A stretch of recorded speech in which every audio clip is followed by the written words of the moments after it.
వారి మీ ద్వారా వారికి చెప్పింది ఏంటంటే ఈటల రాజేందర్ గారు ఒక మన తెలంగాణ రాష్ట్ర ఫస్ట్ వారు ఆర్థిక శాఖ మంత్రిగా పనిచేశారు, తర్వాత ఆరోగ్య శాఖ మంత్రిగా పనిచేశారు.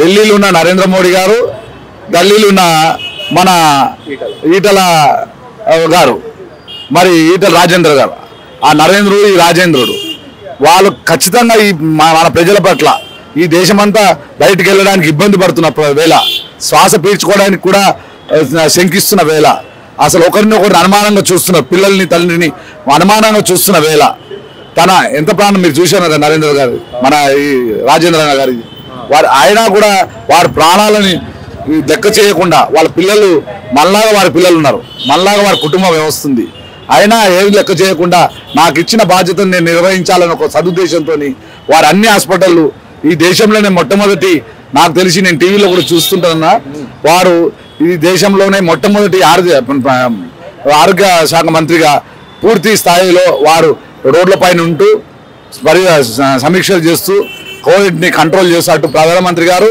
ఇటు మన రాజేంద్ర గారు ఆ రోజే మేము అనుకున్నాం ఇలాంటి నాయకుడు మనకు నరేంద్ర మోడీ గారికి తోడైతే బాగుంటుంది కదా అని అనుకోకుండా కాలమే సమాధానం చెప్పింది.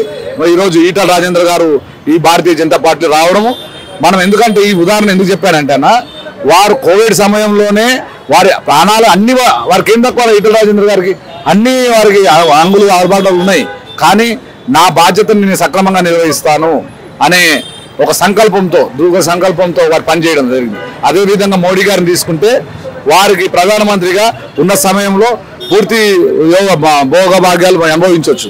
వారు ఈ దేశానికి ఈ ప్రపంచానికి ఒక మార్గదర్శిగా నిలబడ్డారు. దానికి ఈరోజు భారతదేశం విశ్వగురుగా మారింది.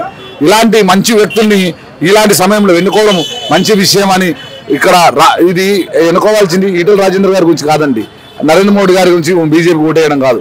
మన రాబోయే తరాలకి ఈ దేశం ఈ ప్రపంచం శాంతియుతంగా ఉండాలి అంటే మనము నరేంద్ర మోడీ గారిని బలపరుస్తూ ఈటల రాజేంద్ర గారిని ఇక్కడ గెలిపేయాల్సి వస్తుంది.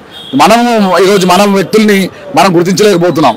ఈరోజు కొన్ని దేశ నాయకులు ఈ పాలిస్తీనియా యుద్ధం ఆగాలన్నా, ఈరోజు ఈ ప్రపంచంలో శాంతి నెలకొనాలన్నా నరేంద్ర మోడీ గారే ముందుకు ఉండాలి అనే విషయం చాలా క్లియర్గా చెప్తున్నారు. అలాంటిది మన వ్యక్తుల్ని మనం గుర్తించకపోతే ఇంకా ఇంతకన్నా ఇబ్బందికరమైన విషయము ఉండదని నేను